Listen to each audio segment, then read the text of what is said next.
This is Boadu TV. Truth and integrity.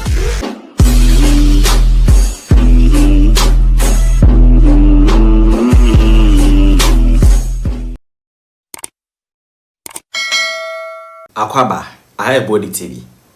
Na yama akwaba edie, Hopeson Adorye afaya. Ya Titi, wonu so etie jaso. Bernard Mona, wonu so akejegum.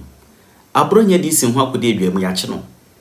Yese wetetia asumdwe bi so na asumdwe ne yehu asumdwe kwa wetetia so. Ama Black Maria police for van kese aide akonfo gum no nko ayede ne tum ba court. Court deny bill. Ya Titi na de na Abronye ayo. Hopeson Adorye na Abronye ayo. Na mo kana se ya sa. Na se munya ya ke betwi ne musa twetan. Te se wele dem wo twia musa te na makona pitegu ho. Omunya ya ke nya Abronye sa. Yenkotie ya Titi ene Hopeson Adorye Bernard Mona. Bernard Mona kwado wase democracy ayefo. Oh, wase ayefo ama amanfo be nya biye. Musa all man of right up. E wo social media. Omunti asie die nti omachi Abronye. Omunti asie die nti achi Abronye. Mesi achi Abronye no nya no na ye mede. Me mfa nya hwe because one ade hwe tu mabrabo. E na me so me ade hwe tu na brabo.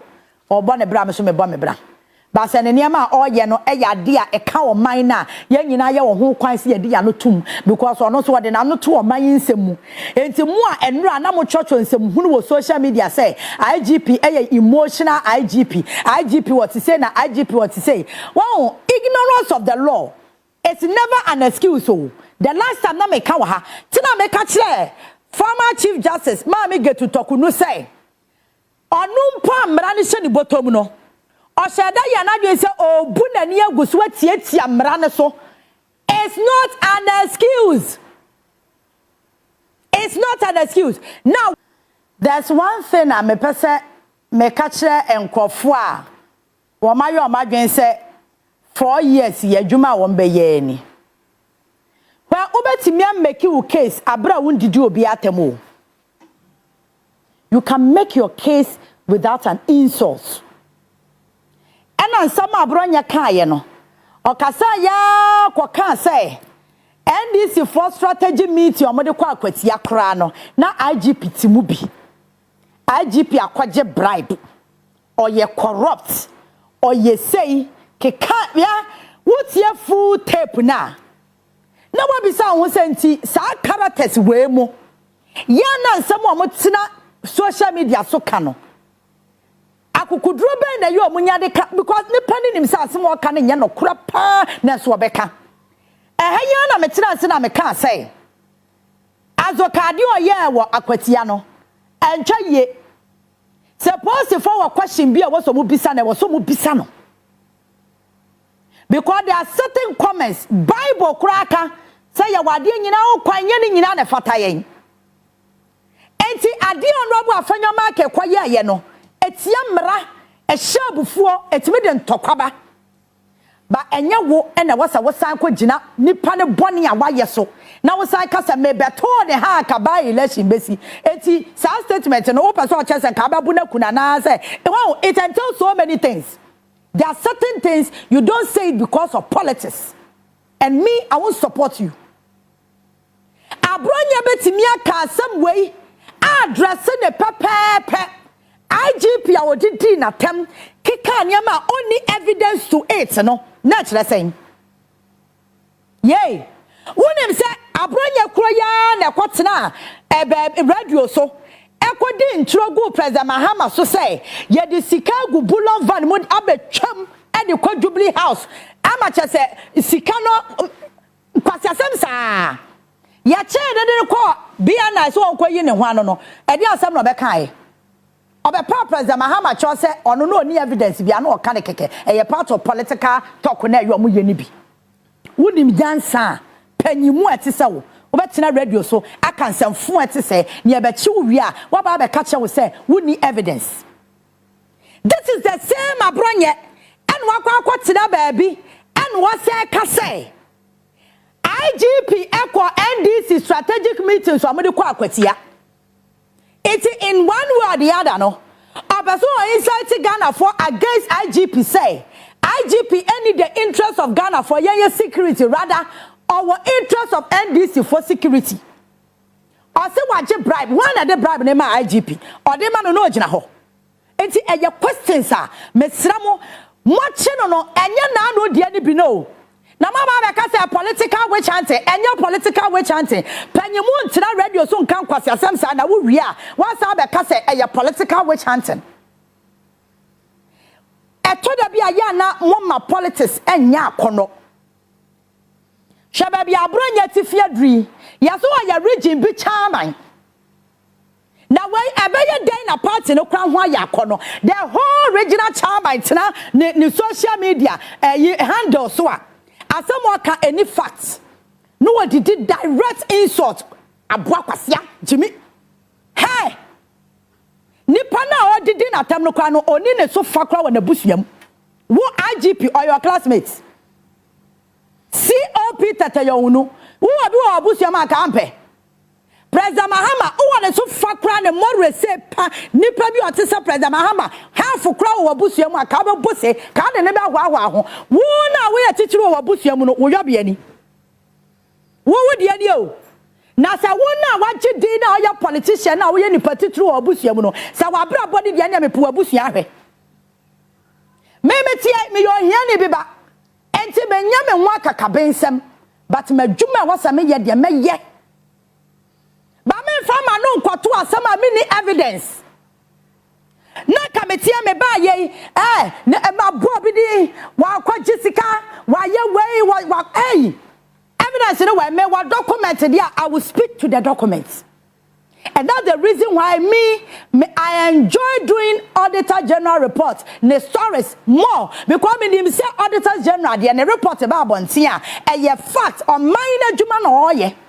It is so Auditor General the report be so obi adisika meka a full chest meka National Cathedral once because I am kwasi asema me say ye betam $58 million ye dia kwotu amena na nsu atagum na ada ne fish pond I am kwasi asema me I will say because pond ne da ho amena no ye the chance atwa ho ahia ye da ho na wo tina radio ne TV so a wo di do bia tam because what dwen ya wo say wo ye politician wo ye NPP ninti no anhwa wo di atam ne wiani ya be chewa wo party for wa be ka say political witch hunting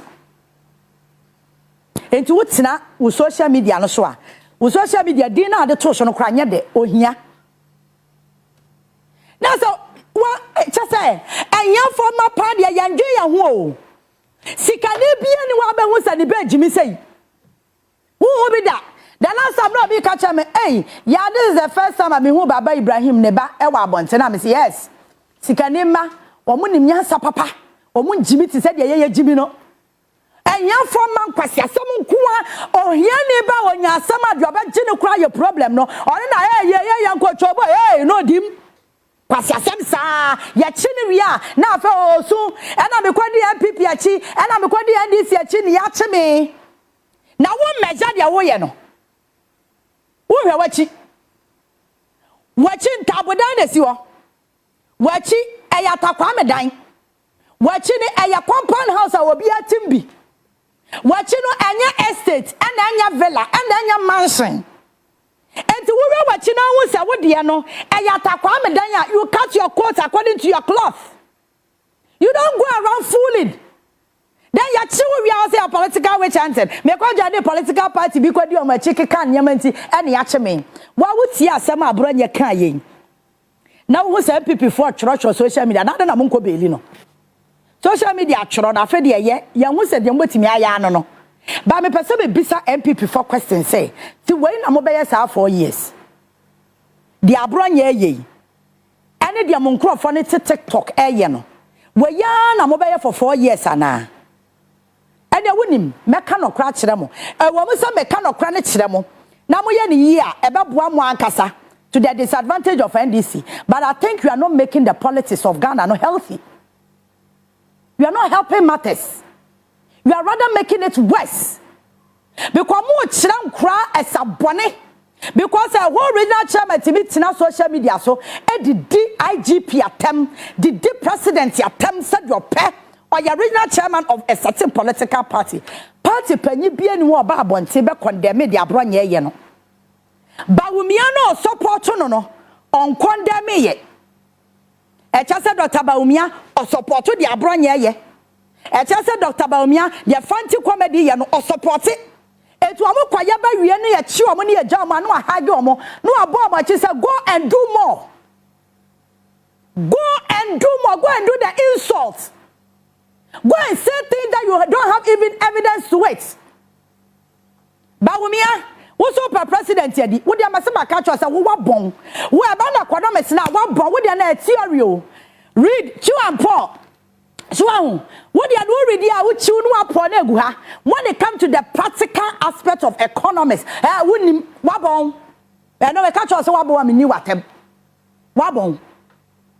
And the president Nadia Begabi. One call for no my you my name so support no call them to order because they are making matters worse for you. Someone right or campaign now over 2028, you know. Yeah, this video seen a beba Ghana for Muntia a chita for Maba Umianie. So, the last time a catcher said Napo, no Casaba could be not 10,000 votes to swat it. Me kind worm wame. May I sure said this summer, there be a now fano, or no crime is so when you're interested, could have been. Bakasa communication. Monum cassette time. MPP a room kasa airtime a bong muye too arrogant as a power no anamu refi mo somebody power biem as no na ya mo sa no as mo da sore na mo pitiri na mo kai sa mo lose power na ya mo said dam no ti mo tina social media ni TV so a na to mo ne nsam a mo be ka nyansa bia nim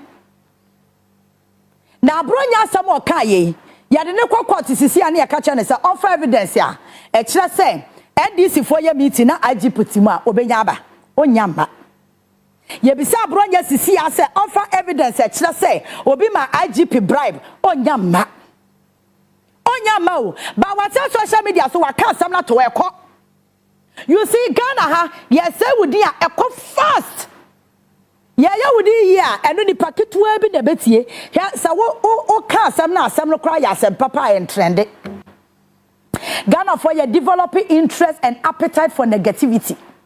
It will be ya dear nya. Ye nyina ye pukohwe nipa no. Ye oya de papa no ye mua no.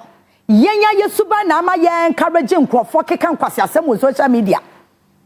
Fancy comedy all of a sudden nkrofo think say why popular. Ono so na dwen ya ne say why popular. Then no ye. Ogina TikTok so edidi president atem e threaten president ene ne yere. See a bit cool, you are a trying unity and unity why you're popular. This nonsense. Ya so and ya many pano quina, de bian quasamsa, wouldn't say Supreme Court, a passing mra HSM, sa direct insult to no crano, Ghana hamretia. Ebia no wunim. To me catch or say, ignorance is never an excuse to the law. So wouldn't ma me catch or say Ghana haya wamra? A dear direct insult. Me to me from Mr. Herbert, MSC ha. Na min dinner tem. Ni say, or the make court wa ye de me betum. Emretia. Tisa me ignorant was amra no ho. And ye excuse him, mama say, Mr. Herbert de make court to say me dinner tem live on TV and as social media. And brand me ni. Na me kwa me say Papa Jeje. Na me nim say mra bi wo ha sa o. Me pacho emra wo ho. Enti anyama na mo ya wo TikTok no. Say yenchi wa china yenchi wo emrani so wumu a mema wadwenya wo semra bia ni Ghana. Me I choose my words very careful. Me your story na me ni evidence a me moso eto da bia obi si o wo fire MPP for fire me fire omo no se me ensema me ka no muti anka nya no mo ne me ka cho se wa ya ahomaso a me ni wata me kire wo se bra wo ho asebra fom Baba Ibrahim Mahama. Nyamia shirano to the nonsense points. But he's down to earth. Obunipa. Onya homaso. Memi nim MPP for bi omoje mu afiri ne ho. Onya petty. And that's the reason why nyamia shirano de bia. Sami Jamfi. minim MPP for binum gem wafiri ne ho onye party tinyame be hira no. The last time me ko honorable Erikopoku office agric minister me ko to NPP MP e won the office onye party so ya DC ni MP no buy no onye MPP ni. You see, we have all created enemies within ourselves. Enya bibia any pamba ko bia no be interest in ti.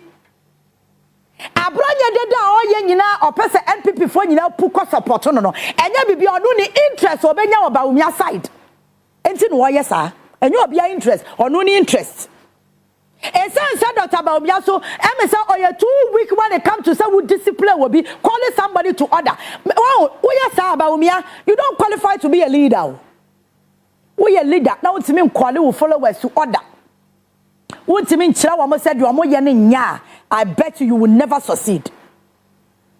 And Rame Catcher said there is difference between a leader and a boss. A Akufo-Addo was a boss and never a leader. He was never a leader, he was a boss. Etina na utu ne fo ntie no. Etina na wa yakokota ko de opena na oye no.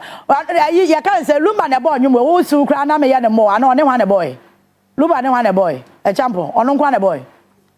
Usu na me yo, usu na me ye ne mo na ka be de na yo ya. Aha, eno sa na Akufo-Addo su batie. Usu kra na me ye ne mo. Ya se na nado akwanya ya wudi si V8 mu aso akwande hye asisu enye yo kwakra de camera besisu mu ntwankyere Ghana fo se de akwanya ne hye V8 ya se Akufo-Addo private jet ya wo renti enye o se jet no kra me ntukwan mo pharmacy airport ho na Ghana fo nya wo se jet no esi airport ho every hour bia ebetua se sika na Akufo-Addo no de han jet no okeka bo man ke to plane Geto presidential jet mo no ankasa kura fili enso no de han we a leader you are not enti NPP for mo sha se na mo nsua de obian time o obian ni wata so bi time wa wo ya bone kro nka so bi time wa wo ya bone a on fi wo da obejai wa kwasi se wani begu ase ena wan kasa tie party ni mo nyansafo o mo kasa se party no leadership break it down. I say free for all. Things fall apart. Obi a do pe. Obi a can do pe. Nti Justin Kwadua no wunhu de oyo so a party secretary. Wunhu do oye na da bi kra. Na leader sina mo bi o ma no mo kasa bomb. Hwe na no papa ya obeto na no mutuo yi. De ane yazoka kwanya issue kra friends o mo vice chairman no. Sa kwatia no mo quarantine hotel e de my guest. Masawudu so akwatia na omkwa na omkwa he ha hotel na omdi gas kogum eno no na no oye adwuma no oda ba bia chese so oda ka mo so onamfom sika kra no ode ba ye adwuma kra onya bi chese blame game utimu se party no the center cannot hold say elephant no ye twanity atwetwa ne na atwani dua say wunim na hwene na ode hwehwe ade no kra ye twa na hwene na ode bubu nua sai ne ma no eno so kra ye twa say party na collapse yetumu funa se mubetie beboa mo wo a wobekwa akogina ho a defend Abronye se ya kyene na wonte ase no e kye se de Abronye ye no also for so ye the same character enti ye be treat you the same way sani ye be address Abronye no saa na me kromo bonofo de mama madim ho yawo me kromo bonofo ti mo anyo obi anto aba ama no sas regional chairman se Abronye me ya sure say bia this time around mesisa no na se mo asesa na bonopa de MPP agu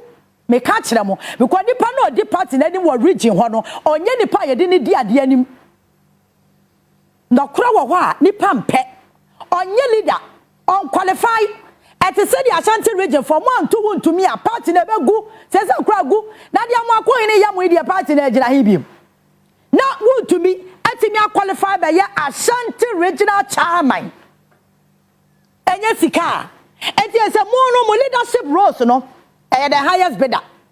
What was sika and a wood die.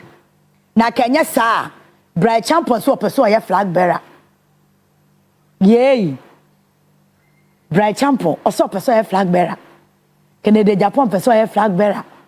Ba umia ya wa bonwi person a flag bearer. Ye adutwum na say na wote kakra ono so kra education no say no. Kobre Japan ase ono so eye kakra ba ono ya fa ma no. Enti party NPP party ne pa na maye ne sei. Mede ma no si no nim. Akufo-Addo wadi mo bone. Nanado, wadi mo bone o. Afen na mati ase de enti ana Akufo ani abra no wotu mo for 2007 say. Mumfa party ne ma dia mo hwe na mo be hu no. Sa na Akufo nim dia oka. Kofo NPP no jama Akufo-Addo no. Say na Akufo jai NPP ma Akufo-Addo anko timi di be president. The answer is no. Adana na do atete party ne sa. Ama ne party na dane meka ne sempo. Amuadia for party. Party na dane arrogant party. Ahoma so first kane no. Obi chia bi lamte gina ho no okasa utimi say yes. Ana dambo chomo kwa mu wa hia. Dambo chomo mu wa yi. Ana mama party na gusa no. Enti GH Mensa. Honorable GH Mensa ne NPP na nie. Boadu party of intellectuals enti ani. Would you have the caliber of Boadu? Na hwa Abronye. Compare the two. You build a society. And media me make pa tama me started primary school. Na akwala bia ni hodomo a obetimi agina pani ani modi na tem. Obo akura. Akwala bia nso ni hodomo a obohu se pani so nu amako. Na ubedi na chi ahwe na mana so akwakoduru a che se obefa ohudi. Kaka akura aka ho se pani baka mu a. Otika mu na pani wuram no wanyi chen. Na kanu mu ayema no ogina ho a wa akwala no esesa wo sorry e ma pani ni transe ani ye ya sabe chadra ti ana dia ba bedu ba bia yedri ya kokope emrofo culture atu yen ye de na atwene sani anka wo ye ya wo ma metimi si uti hu kotu hai chade wo ye no na akọ ho kakra ti next time onye sa de onye biem wa ko school na wa misbehave na teacher ma wo to miensa bi won say na Kenya next time onye sa de ni biem ya say ya ko hia bibia free America ya ko hia bibia free Europe say child right akola no ntimi fa won san kanu ntimi ntiano enya wo ba eyo obi na ye ne ba ni akola no be ye emfa wo hu eno ena dia ba beduru ba bia ye we nanka eba ni say ana police fo wo Ghana ha nyina peni ono na ye nyina ye dan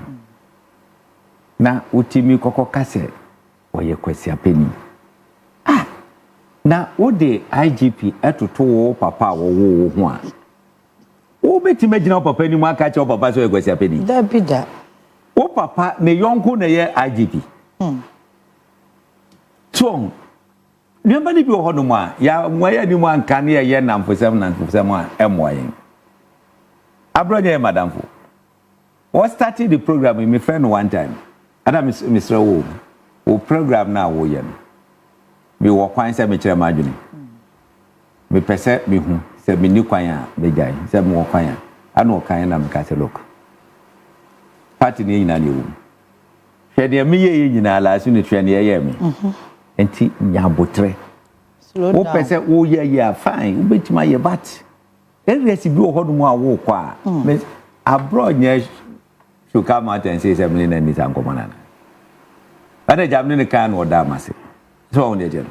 Na minim ni akwa kudura was a move to another level on this point. Also a move to another level. Ghana Nibia, especially MPP for now, Anna and Mahama Wuntimingasa. Look, the 1992 Constitution. Freedom of expression is guaranteed. In that same constitution, was it that freedom no comes with responsibility? Responsibility near them. Better now I know myself. Oh, better the crop for we are there in the Kaika. No attrance no ID. No ma kika gunu fi just like that. What them back coat? I'm babetre. Baby, I will we are there now make us what your crop for. Se mitimi kire say yes edini a me ho so mantimi ankyira me se court no emra no edidi mi no ese edidi mi wo munja sansem hunu ni nkwasi akeka na anda mahama people among for just if what kasa ya near cho sebi a jimisem at the big canisana. Jimisem. Look, how can you sit down and insult others of the society? One kasa na wo kasa asem no, wo pese wo ba esua sa behavior nana. Wo pese wo basua. Etu ba fia no was starting no do at them because it's a democracy. Yeah. Look, we cannot go this way. We cannot. Share America yesua omo. When it comes to democracy, ye me wo mo kwa bia so. Yes, ye betima be wo mo a ye no mo be ye be take 250 years. And chair, I know baby cock as a threatening Trump. What them? Me no who can say what them? I want no advanced democracy. Yeah. What cock set your president? What them? Eti aya yen just a partisan thing. Yeah, you know. MPP for Nankasa complain say attempt the deal within their internal contest, you know, these are some of the things I ever bring. Look, I can assure them. And I could find it. You did not. What did they decide? They say one build this society. Will be building the society. What I say? Yeah. I'm not for the atom. We say, "Muningo." Now, one say society now. Will be there. All my muningo no what say society no. Sabi, we am go kochini. Enya President Mahama Adorye That be. IGP look attempt the new constitution no obi obeka attempt the new constitution be oboa. You have the freedom of speech, but your freedom after the speech is also another level.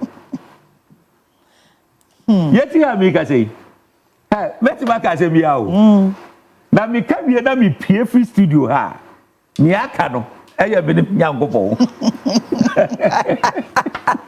no they ato no nyame ato me ni nyame say be wo freedom of speech di mbeja no ma bobi di no ma kansam na gudu so no ma bo wedi enye problem me freedom of speech no na me nya pie free ha afa be freedom no eno no so ya de foforo yeah eti ya besre mumma ye nyina ye mmoa na ye mbede society a eye papa da me minim se Abronye efri mu ba aso akwa ba no wansesa nya no ko didi president Mahama tam se de sika agu bulon van mu ya chi no ase o no ka keke omo massage asem no man enti no eno ano no but we there I don't think say massage bi abebom I think say ebeko because police statement omo issue ye no omo say yes omo ache no omo prepare no omo de no be court enti omo de no court a de court be ka no eno ana che say ye tie enti say court ka se kokodam a wo free mu ba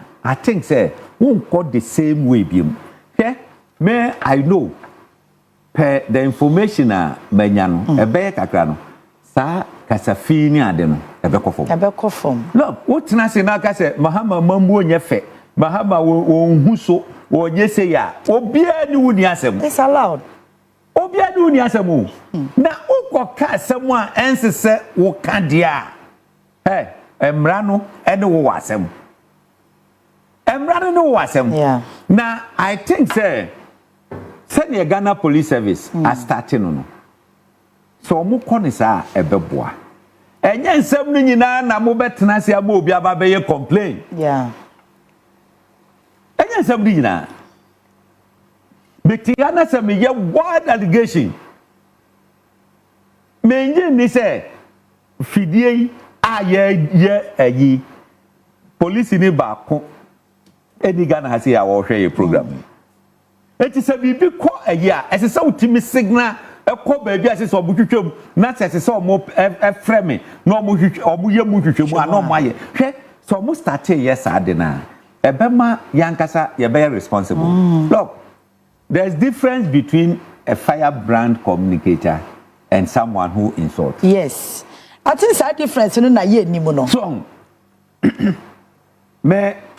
me tra TV so ni ade a emre bia me kasa won say my voice was low yeah I don't know me free studios so a me ntimi nkasa sa na ba fom so yeah no e different yakoko du bia mo bia bi sa we are sure say Hopeson we net radio so no any ade sa net here say my ye say oh we ni pass me say we hot to pa me pese me yet is odo entiatem didie na me de beko no as say me say me but take decision be with him this time someone who say obi ansuro bible bi mu anam one wo de coming days ya no be papa ye adibi say ubo bidin edi matemu krom ha me kan wo me meka wasem on de me jawo tumu a na wankasa on na di so on ete no because we be di matemu be wie police for ma mechew ada many times so say me call police akwa report o but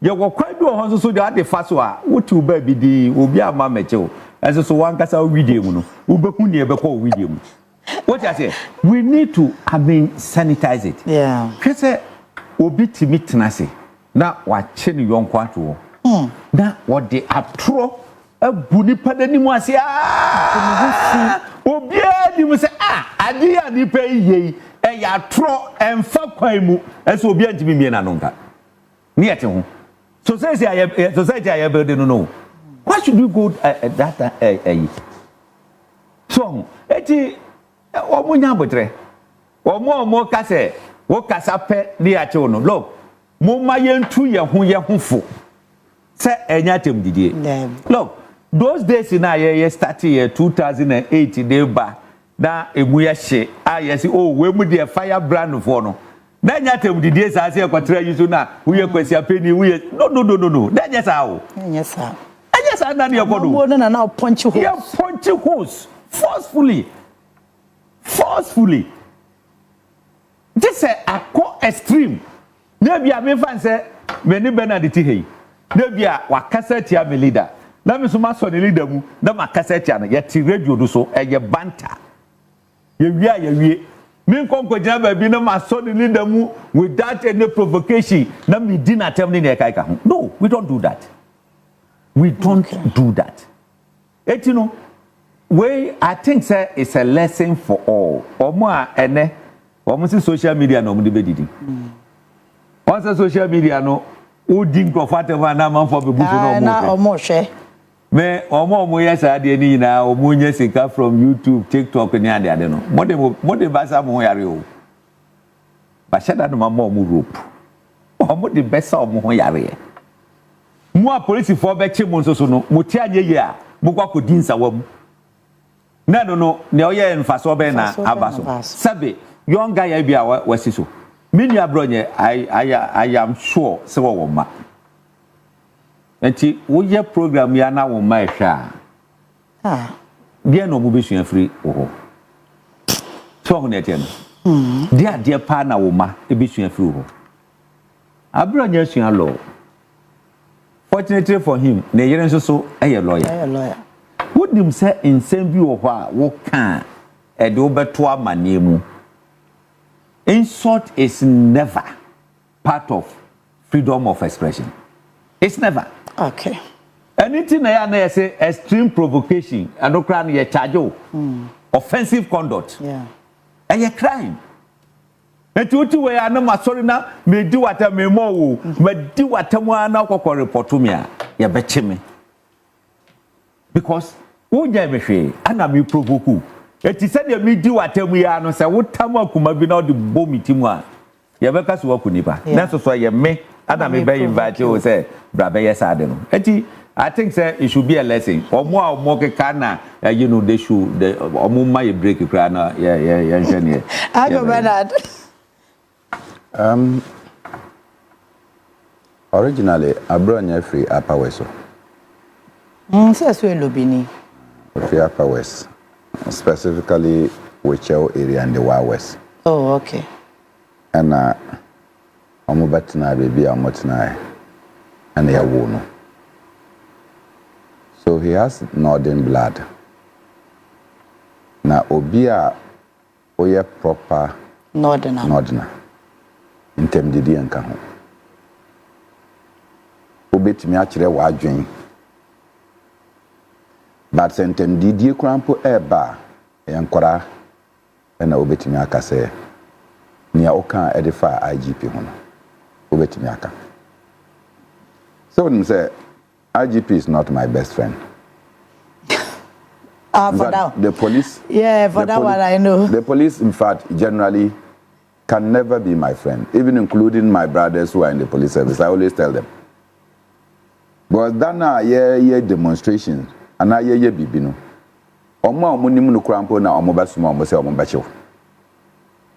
When they act, they will tell you that orders from above. Ntimi wo minu aketa. Na ye nyina na ye tifie baako. That na ye Ghana Togo solidarity rally e waka okudi.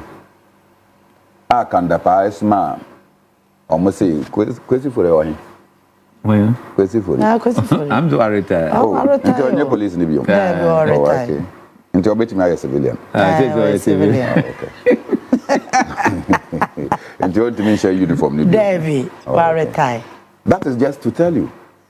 Say oh uniform one now office say oh ye bibi. Yeah. After the uniform, reality will dawn on all of us. Into Omwa, when they are in uniform, they become jagabans. When you come out, you will see.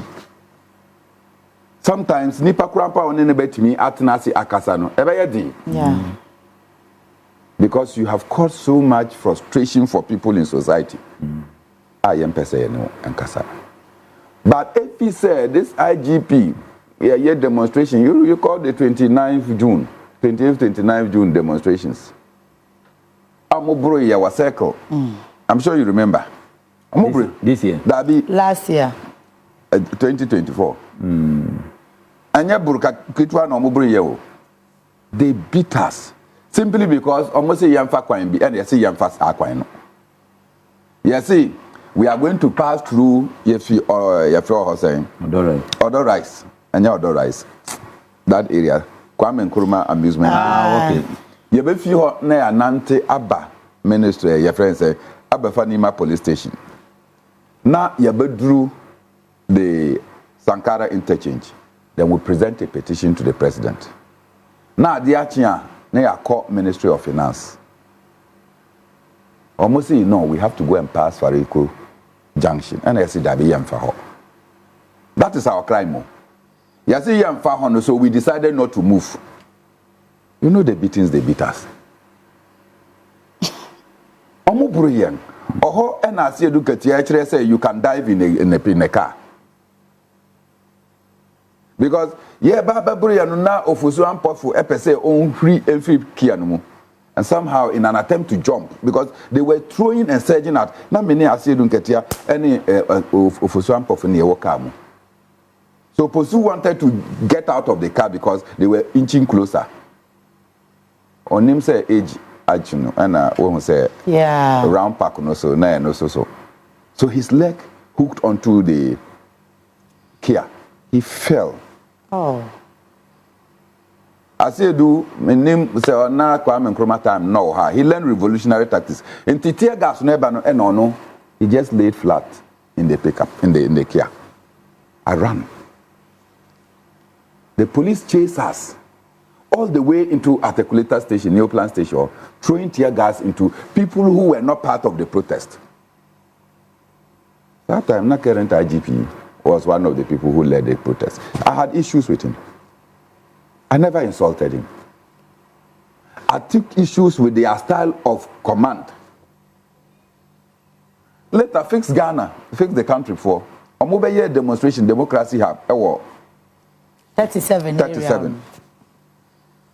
Sadano, I got a call from the Inspector General of Police. Bernard, and I'm not a member of the Democracy Hub. But meanwhile, I have Vomawo. I solidarize with their protest. But the man now more cano. Na mean so. And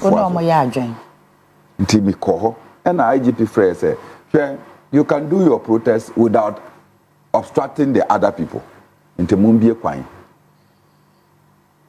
So they call a meeting. I got there. The police were ready to go and beat the mess out of and then no two eyes here, Deputy IGP Yohunu. And I said that IGP Mamen Koho. Oko. By the time we left there, I see my police number. On microphone age now, and I left Accra. Current IGP. Yes, no, yeah, deputy. So I'm not a deputy. Okay. Oko ye, and no Oko ma Nyama Adorye. Couldn't say Ojina ho efi anopa. I went to the Volta region, went for a funeral, came back. And he was still there. He was there until after 12. In fact, Saturday and so every year, yeah, Johnny here. And I said that the same say move upon 12. We'll give you the policing. So that is two opposite. So in one breath, he led people to beat us. In another breath, when we said that is not the way to go, he contained it. I don't insult. But Niametie Efimi Ankasa Minua, somebody from, originally from Upper West. Yeah. It is in very terrible state. Akwetia ya yakoye. Is that the first time that a governing party has won a by-elections when opposition were leading it? Bimbla Okaye. Nitiwul is a member of parliament. In fact, Nitulu was a member of the PNC. Yenene Kasaye. And the fan in Funi and the year Bibia. And Damboche will bear witness. I'm sure some of you here now told you this story. Your commander, I wear no account. Yeah. Damboche. And now Okoye no who said Bimblano, Nitulu was so popular as a young student teacher. And almost the candidate was not popular. We already had printed Nitulu's picture posters from PNC. Damboche went and brought him to Accra. Okay. He went back with pickups, posters, and T-shirts. PNC didn't have the capacity to do so. And now Ibn Chambers was just taken to ECOWAS. I'm sure you remember. That by-elections, Nitwul won, and since then has remained an MPP. Did anybody complain that some IGP went to have meetings somewhere? No. In any case, when Ekachire said the IGP cannot sit with other political parties. Miankasa Minua Dampare. How many times has he not invited political party leaders one-on-one and on Omakasa? And the duty of a policeman, they say, you should know. In fact, you must know where criminals are. You must know Nipa now when in the bit Miakasa. Nyema Ebejo. And to say NDC for a year or meeting crap, assuming it is true. Because me to mean confirm or deny. Na IGP alcohol na one omwako kasa na kire se oni na ejuma na wabetina fidie so na odi na atem. Just because the law is the law, no woman. Otherwise these cases don't need to go to court. Seriously. In some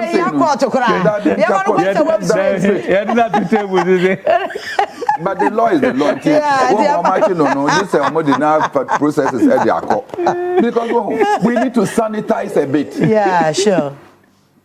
I am one of the most aggressive activists. But Minjin this obi betimi akase me.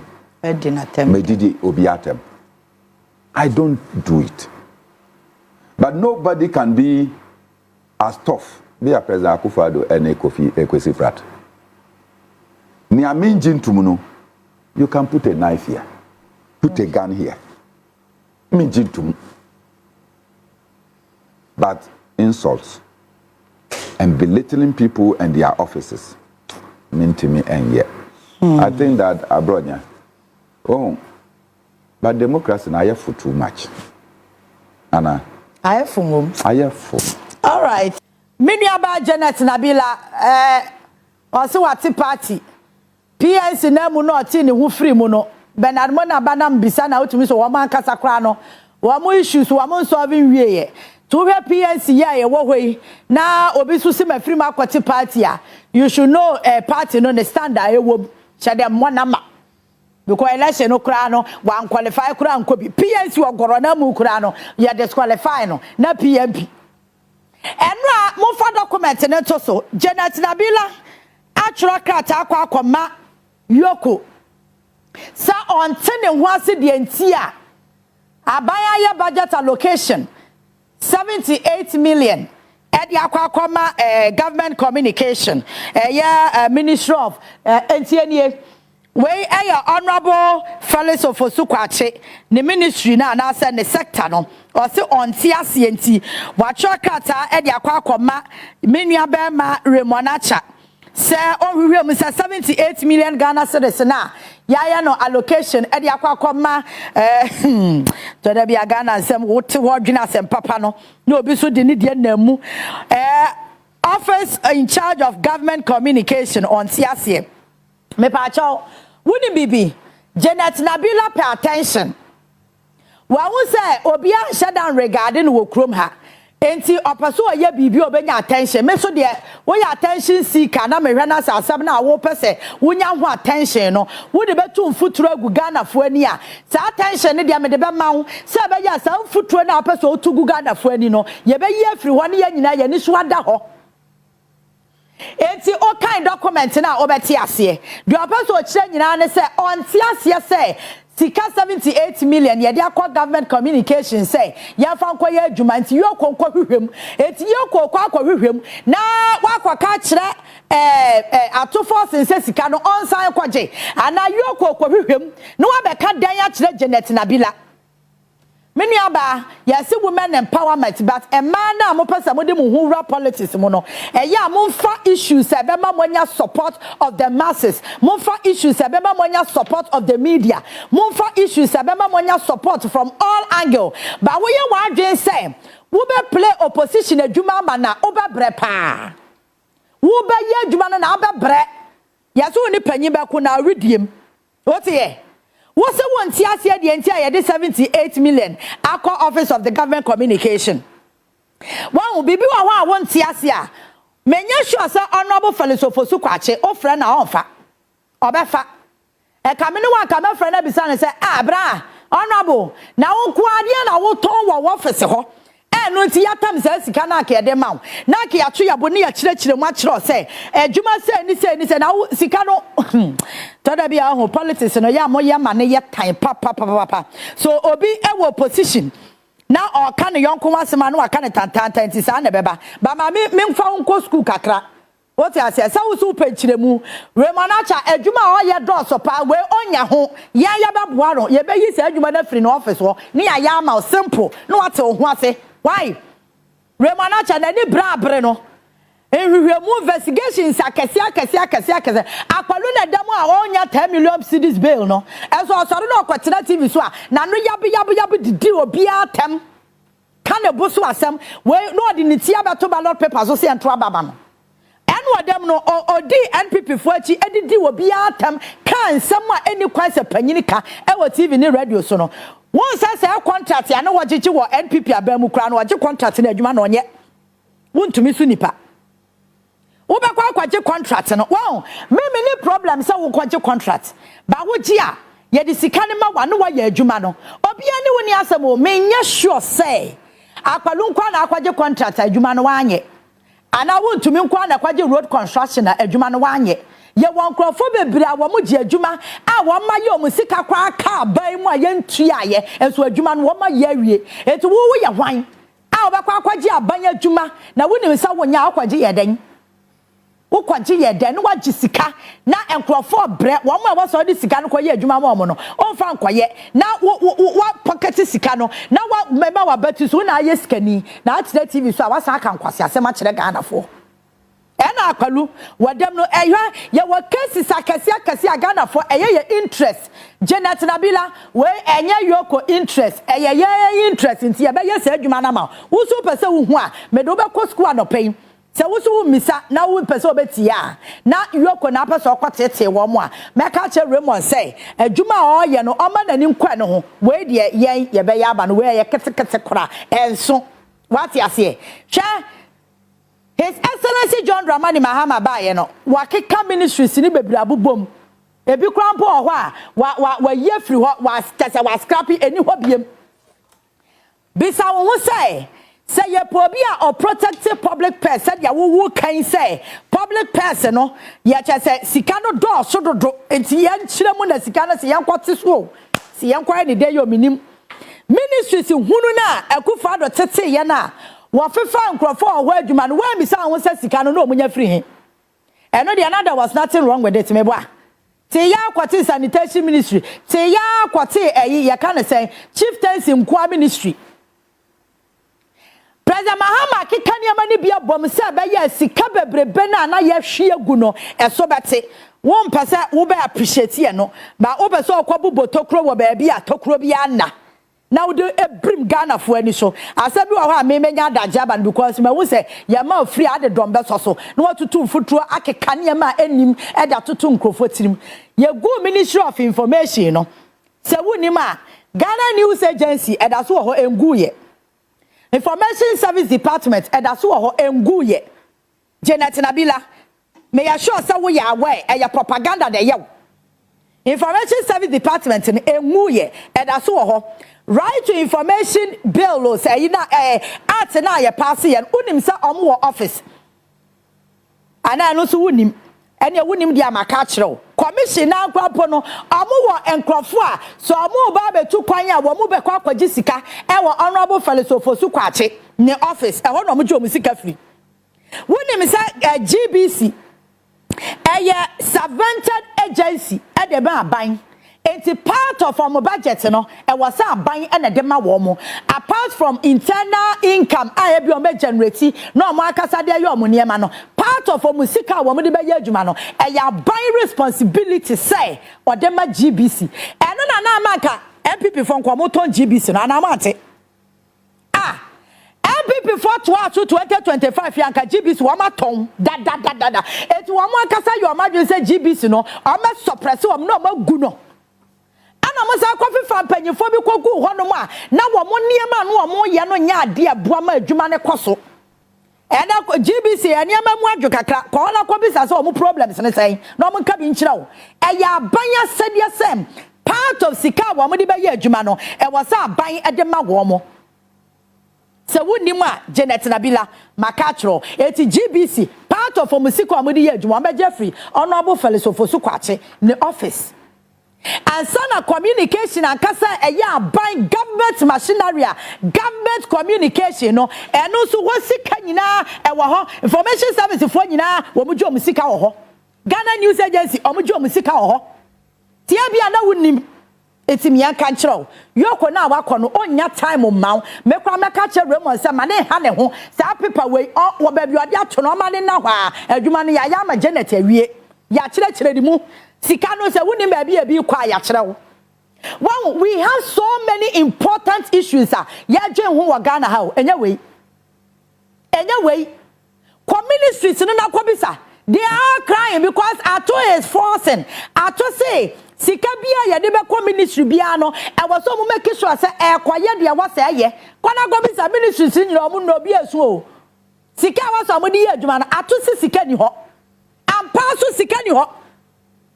Na economy a wo be fa ya bondo kura na ya wo ankasa wa ban ne bondo kura na enkofo du am retirement sika beto no wontimi mpontua sa bondo no we economy a wa ba be fa wo ko wiase adwama so so pebosia kwa wo hunya akono nti ye ma obosia we economy economy a wa ba be fa eka wo de no sa wo de ka 2 million 2 million Ghana cedis me ma say ensinwa esi humpo ebia na 100,000 sa 100,000 no kra o mining to me service interest no na campesa eka 2 million na da ho no kwa wakotua economy MPP for ja na maka kiro no they left an economy na entimi point service bosia wabo ehu interest na campesa bosia na nkasa wamode all the fund that timi boama economy ni gina no edi kwasi awowa agi sika no ye hu de omode sika no ye that is the economy a NPP jaye Janet Nabila se woni ma me ka kire eti President Mahama aboa yen Ghana for say sa ministries ni bi na hu hia wakika ni nyina bom ebi wakora wayi afiri ho edi akoka bi hu just to save of mine no who appreciate who be 78 million omo de ya den wo government communication eto da bia ho ma politics no ne ye ya eto da bia mama ekoye personal issue ekoye te say I say nipa no oni we ya fa nko ade a bi obeye bia anyefe Janet Nabila yoko onya time ma me na me nua ba na oba me ka kire wo yoko adwuma o ye dose pa we case we onya time ekohwem why eti dia wo party no ma ka kire wo na no pay say se wo pese wo hu de honorable philosopher kwa che ne office ne ya e na mabobo a kire no na we agencies a omugu na se ansampo na government ni nyina communication ho adwuma e was so 78 no kra no President Mahama say he's not spending. That's the reason why. And he's not spending. It is at honorable at force and we said that President Mahama na mukra all kate cost na. And sikani bu akra mpa otia na nkoi. Obate pass obekọ na sikani ni ho. Yaka but ni ho. Adia ba ko amahu se President Mahama ni abre ho se say eya district assemblies no se na be ya common fund ne be kontem na aboama local areas no wo matimi aye adwuma wa so mo ye most of the ministries go there and check ye ma wo musika because abanu person make sure say e ka bi obeto ye no obetimi atua NHIS e ka dodo so na na egu aban watua free SHS no mo ya no trokade to no once they say free SHS ado ayekom e ka na ho no aban na tua ECG e ka bafu kokko board ko hokore all the agencies all the ministries okwa e ka fumfram wa mo ma contract no mo yegwe no mo yegwe sika no mo gia ho ba bia mo di sika ne ko obekọ na ka no esum ho wanya saa time no wantimi amisa akufado saa time no amisa no question afen wani abra obebisa no question na time akufado government presidency nkwa ye de almost 3.7 billion ekogu ho no wa misa akufado se sika no de ye de 3.7 billion ye de se sika no ekoto president akufado time na otia akonya so no ye de koto ne office no Janet Nabila ntimi ankobisa na na do say 3.7 billion de wo de ye den wan twera akoma yoko 78 million wani abre na otworo ho kata e de kwa Titi yoko abre omo wadwuma papa bi omo do omo time beye me pa cho ye school wa no pay se wo person ote ase ne ma kire omu no ade bi wo ho amunsusuma politics endidi mutirim na munja propaganda na nya de beboa mo why na I say the independence of Ghana is without meaning unless it is linked with the total liberation of the continent. Enya Ghana for nkwa and omoku etia abrofo ansa na yeji independence ma oneso kakra nti the many people are na omunyina ewo man mu a omuhu say English for na omo ha no omonye adwuma no ye they were not deserving to colonize us omokuntia and in the end Ghana obtained its independence as a stepping stone for the entire Africa to become independent. Okay. Now Ghana are independent through the collaboration. When said there are Lebanese here who, by origin, Lebanese from Ghana. Yeah. When say Indians, who know who say or pure Indian by origin, or you Indian, but or you Ghanaian. When say many people, Moshis, Fulanis, everybody, omo Ghana for Alhaji Gurusa Ghanaian, Alhaji Ramadan Ghanaian. And so therefore, Nyayefre Ghana no is an amalgamation of so many. Then it means I was here refining Yamrano because I am Ratia Womodia. Maminka baby. Inti where an African is trading within an African geography. Now see you're a foreigner. Africans who trading in Africa. Uko Lagos unkwa oni Ghana for more Lagos. Since America said, "No, you're not a after." Yes, you understand? If you could do, sorry, so could do Lagos unkwa Ghana for ever Ghana no, ever Lagos no. I'm sure that they will be able to be the population of Accra. So what I say? The population of Lagos is almost the population of the entire Ghana. Ghana for nkutia mo Lagos or Mudija. When you go and see them, you will not come and sit in Ghana and be saying that foreigners, abra nipa no ye bibini. Okay. Tell me. I get up with a lot of pain. almost every corner Sesiano, China mall. Malls, no, they are engaged in wholesale businesses. Are they engaged in wholesale business? No, retail. So what are they retailing? Vegetables. Yeah. In toast. Green pepper. What do you say? That is what the foreigners, those are foreigners, Asians, Americans, who are establishing so-called malls, no? Foreigners, not Africans. Okay. I think Intimate sorry and no partner me who say Africans are rising against Africa men kahu. Okay. I don't support whatever law it is that says that an African cannot trade in African soil. Okay. No, men kahu. Say no, and I mean meka. And somebody go and sit there and say we don't deserve their vote. We don't want that kind of vote because Africa must seem to be interconnecting. Every African should be able to do business anywhere on the continent of Africa. Okay. Business, no, you have granted them super licenses. Every corner, now we say maybe China mall. In Ghana, for Nanka, Omo China, no, Mako Dija Edia Bahano. Say, everything comes through the so-called China malls. So, Oya Ghana, Nina Oko China, Okoto Adiano Ebano, na Adiano Ghana. Worst of all, what is Dr. Obin fighting for? Social media. It's a platform for trading. Inti me peka spare part. And yes, you just go to the internet. So the world is fast moving. Let's stop this rigidity that creates tension among African people. Okay. And at Kitwabia,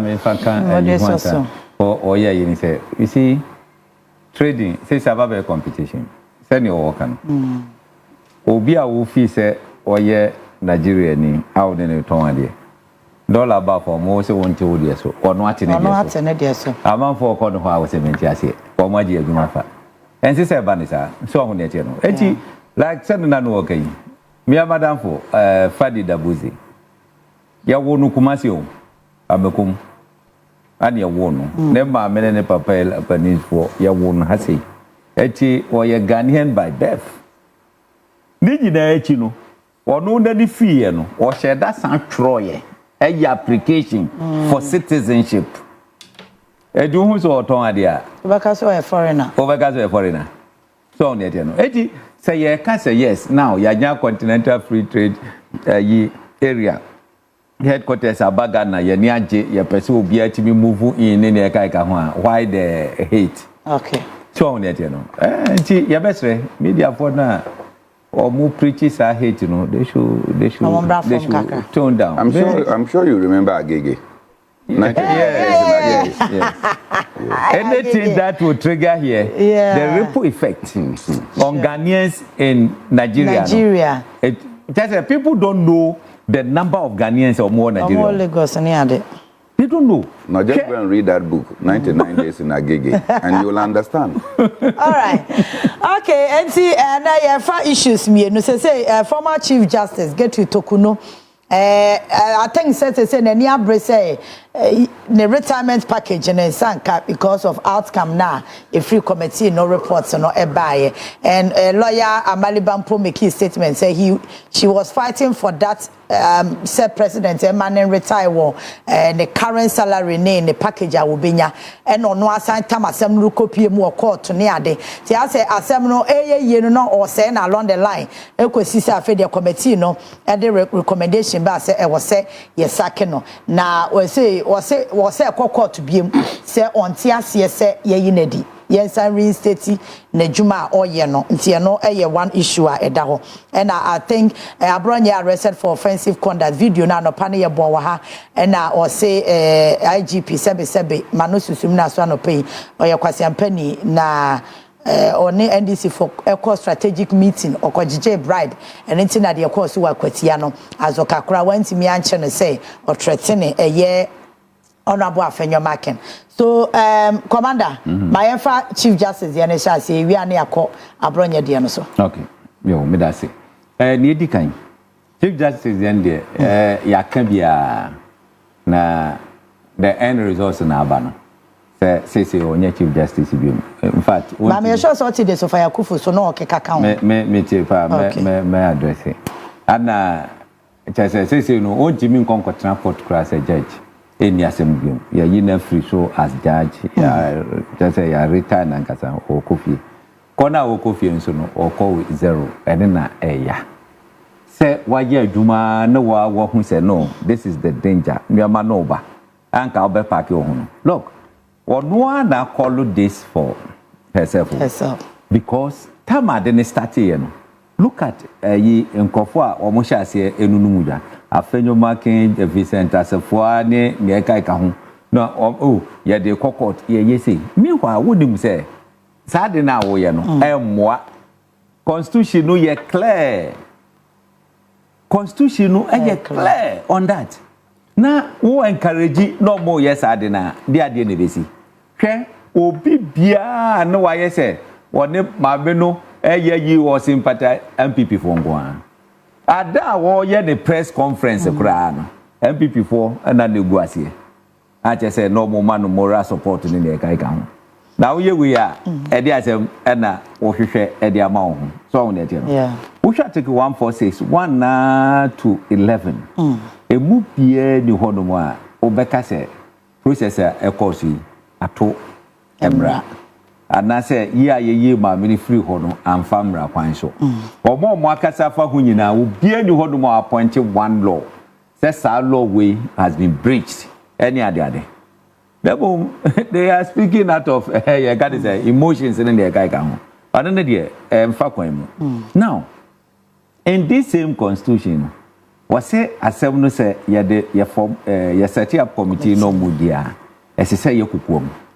ese say babontin eti wo ba begina bontin na afi wo ye press conference ekire no mu a wo bumra no so eno nko akora timi pamo straight away ye de ke allegation ye de abo so no eto nchen a ne wo bebe ye na nkasa no ye misbehavior say etimi you free hodomo e ma okọ ba bia esese okọ wakọ court ba ku mienu miensa ni nyina walusu wakọ ECOWAS o mo se da bi mo asan akọ fa ye kan say UK for o mo ba ni ne ka kika ho amo mo tro direct president as if say o mo na ma yaduane di wo promise any ade said they should reinstate her immediately ni ne ka ho the check of it.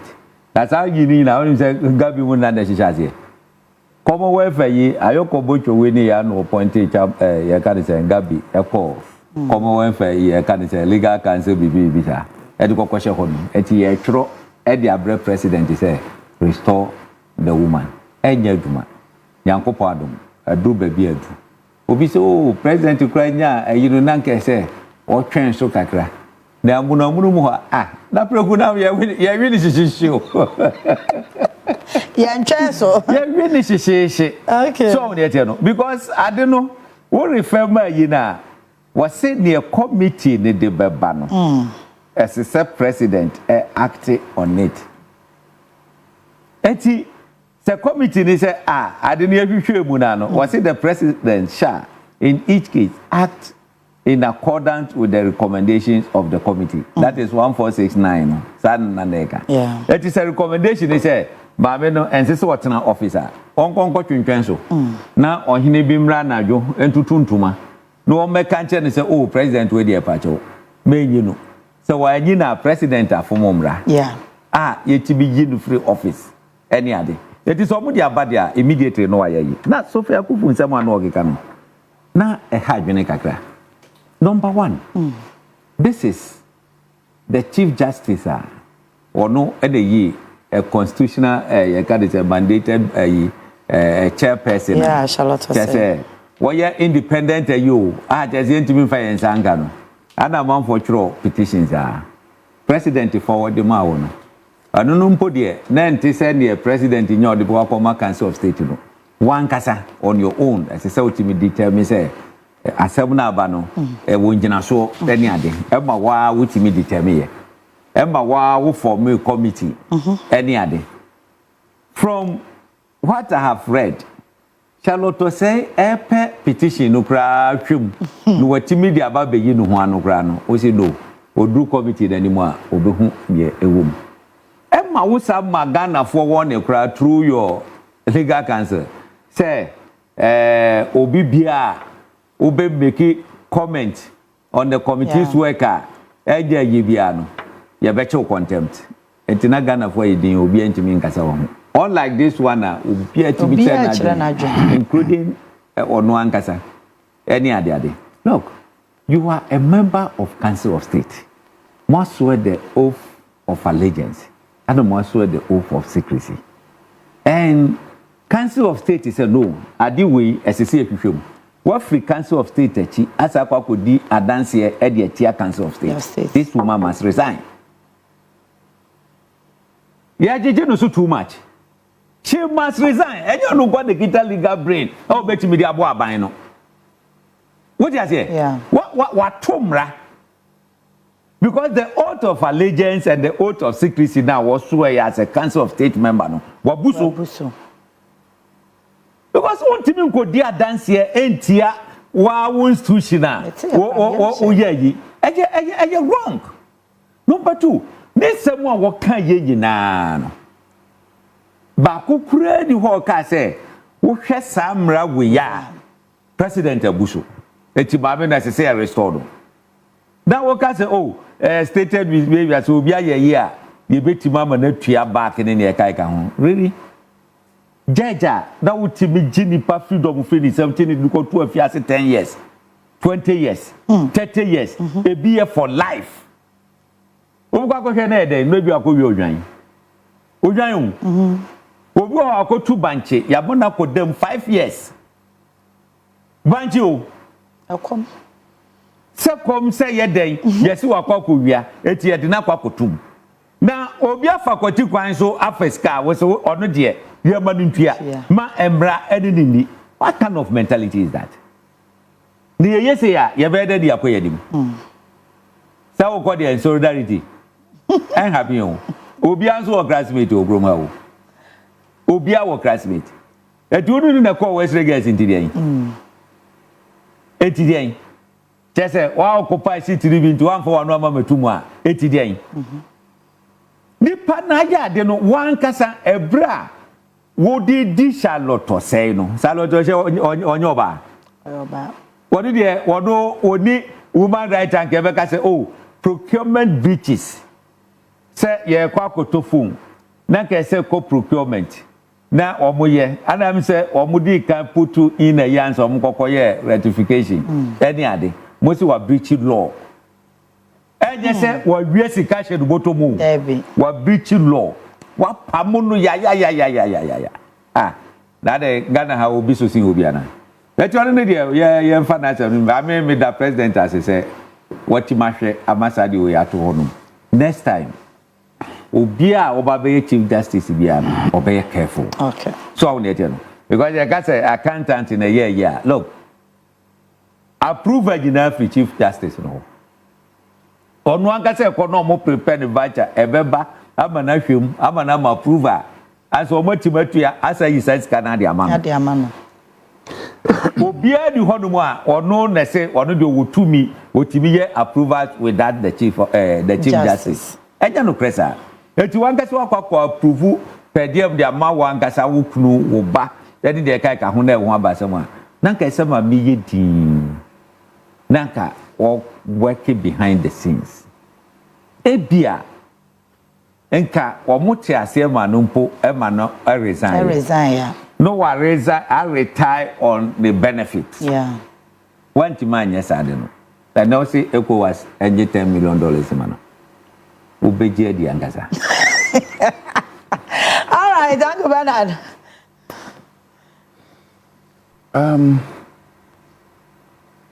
Former Chief Justice Mentiasio. Emudi ehe na wonti asi. Mentiasio kra. As a judge, you should know. Say, and you be what the law is the law. And the law is the law, no? It's vested in the Constitution. constitution na ye law kese law bia okofa fi bibia no Ghana constitution and ebe kire na Ghana constitution af kire kwan so a say yen yiwundi President John Dramani Mahama anye bi entie sa amra no of amra no e de ye adwuma. In fact, petitions no by no President Edema Council of State. And I will say on copy. Now on 3 or 7 days. 7 days. Now on we response. President Kashi on my copy and now on more days to say your response. Somehow 10 days now. Why your response no Council of State ashe omu and omu who say or response any ni omu chiro no. Quote and quote omu anya evidence say why ye bibia emfa kwan so. Nti omu the core president and the president adema the 5-member committee say omu hwehwem. Na 5-member committees no enye omu nyina na omu ye lawyers o. Ana judges. Omu mienu pe ena ye judges. A ye betimi aka say ba law mu a omu abi wom. The other 3 that are in the majority no. Baako ye former auditor general say on hwehwe nneema bibimu. And the other 2 omu ahwemu na omu aye omu report. In the course of omu adwuma no wa kokot baako. Mienu, miensa, enan, enum. 5 times and a wako court. In all these 5 times, no, court now you were the head of the court, no, has disagreed with you. Naturally, say we were very lucky, but we have a chief justice. Yeah. Until Ghana Merase, we were very lucky because you have a chief justice, the head of the judiciary, who appears not to understand the law. The law. And yet, our faith as a nation resided in her. Worst of all, constitution ne actually say petition ne ba. And a sitting now committee no ekwa court na se no. Ma obia ente ne ekoso. Oni o lawyers a ma bon. Ma chro aka say you want to waive that right. Who told you that the constitution gave you a right to waive? Because the constitution now can say opera. Obetimi aye in public. Oka say the sitting must be in camera.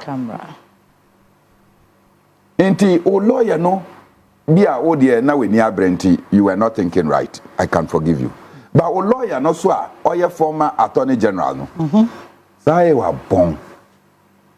That nyese wa bon wa pro. He is rotten into what lawyer said. Dabi, yeah, backward. We want the thing to be public hearing. Which law are you applying? The law is the law does not support what you are saying. Inti, what is West? They say the committee sittings that are to be in camera. Sir Chief Justice here led our nation, and we were just lucky. No, I can't organize a press conference. No, be Jinefidie so. Now I can't send be So I was just thinking, yeah, make me awo nsem ewo court. Abra nsem no enwie no. Na Jetru Tokonu no ye Chief Justice. Ana ono no ye judge on my matter. Na me metimi akogina media. Na meka what is happening in the court. Contempt becho. Me we are that same judge. Obama man and Omaimu free of charge. Abra sometimes we don't even say things like that. They cage us. Munchetre, Mugabe mu. In addition to that, even radio owners of the station, no, they were charged. And this person who led our judiciary has displayed such gross and crass knowledge of the law is the law.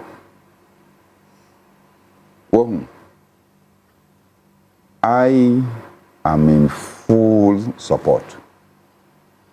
Say unity. But I'm also in total opposition. Say, for Bibia, why ye baby unity no? And no interest her work with the state should not be valued. I hope you get my point. My 2 points, and I say. Why ye Juma? I'm told at the Apex Court for about 28 years. Yeah. And maybe at lower levels. Boma, it cannot just go unaccounted for. Now, no me back to and I can say, my sister retired as a Court of Appeal judge. And I know what it is. At their age, they sacrifice everything for the state.